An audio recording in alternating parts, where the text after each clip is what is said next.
what's up mga idol? Magandang tanghali po sa ating lahat. Ayan, for today's video, for today's vlog. Ayan, papakita ko po yung location ng aming tinaniman ni aking Q, ang kanyang bukid. Siya po ay nagtanim po ng isang katnga.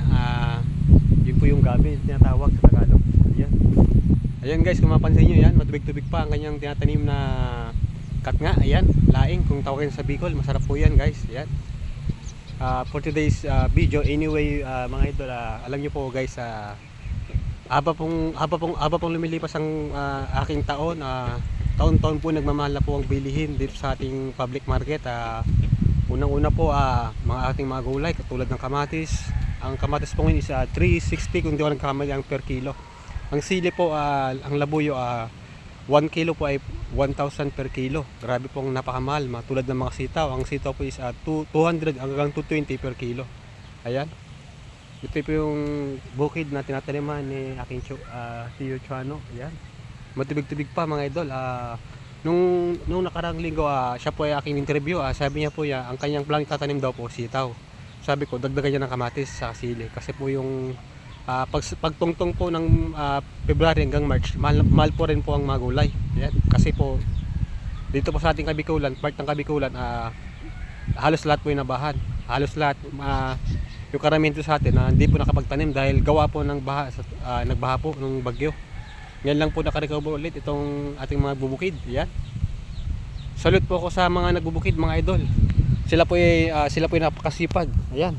Ito po dito yung si Doc Jason po yung nakapagtanim na ng palay. Ayan, siya po yung nauna rito na nakapagtanim na. Yan guys, tumubo-tubo ng kanyang palay. Yan. Kailangan po natin, dapat talaga mga idol, dagdagan po natin ng konting tiyaga. Ayan, sa ating buhay. Dapat meron tayong tiyaga.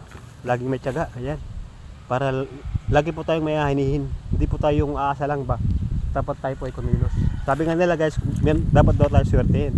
Alam niyo ang swerte is swerte, nandiyan lang yung swerte. Pero pag hindi ka gagalaw, hindi ka kilos, saan yung swerte? Wala. Dapat kailangan po natin kumilos. Kailangan po natin ng gumawa po tayo para po tayo meron tinatawag na swerte sa ating buhay. Ayan. Ito po ngayong kanyang tinataniman, matubig-tubig pa. Ganda po yun sa may yung gansaron.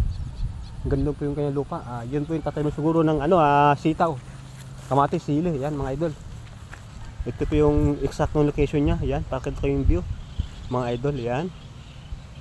Ayun. Alam niyo guys, pag ito po yung napuno ng gulay, sigurado ay napakalaking pera to mga idol. Yan. Taniman ng mga kung ano nung gulay. Tulad ng mga sitaw, yan, kamatis, okra, talong, sibuyas. Sabay mo na rin ng luya, sarap yun. Yung luyang dilaw. Ayan, ito mga bakante pa to mga idol. Ayan, mga bakante pa yan. Ang ganda yung tataniman. Ang ganda sa may baba. Ando doon si Chuano. Gumagawa ng pilapil. Tinatawag na mingkog dito sa Bicol. Pilapil po yung Tagalog. Ayan mga idol. Ito po yung view ng kanyang tataniman. Ayan, magandang tanghali po sa atin lahat mga idol. For today's video, for today's vlog. Anyway, hanggang dito na po ang aking video. Sa mga po aking followers, non-followers, yan. Kamusta po kayo mga idol? Yan. Nandito lang po, magandang tanghali po sa atin lahat.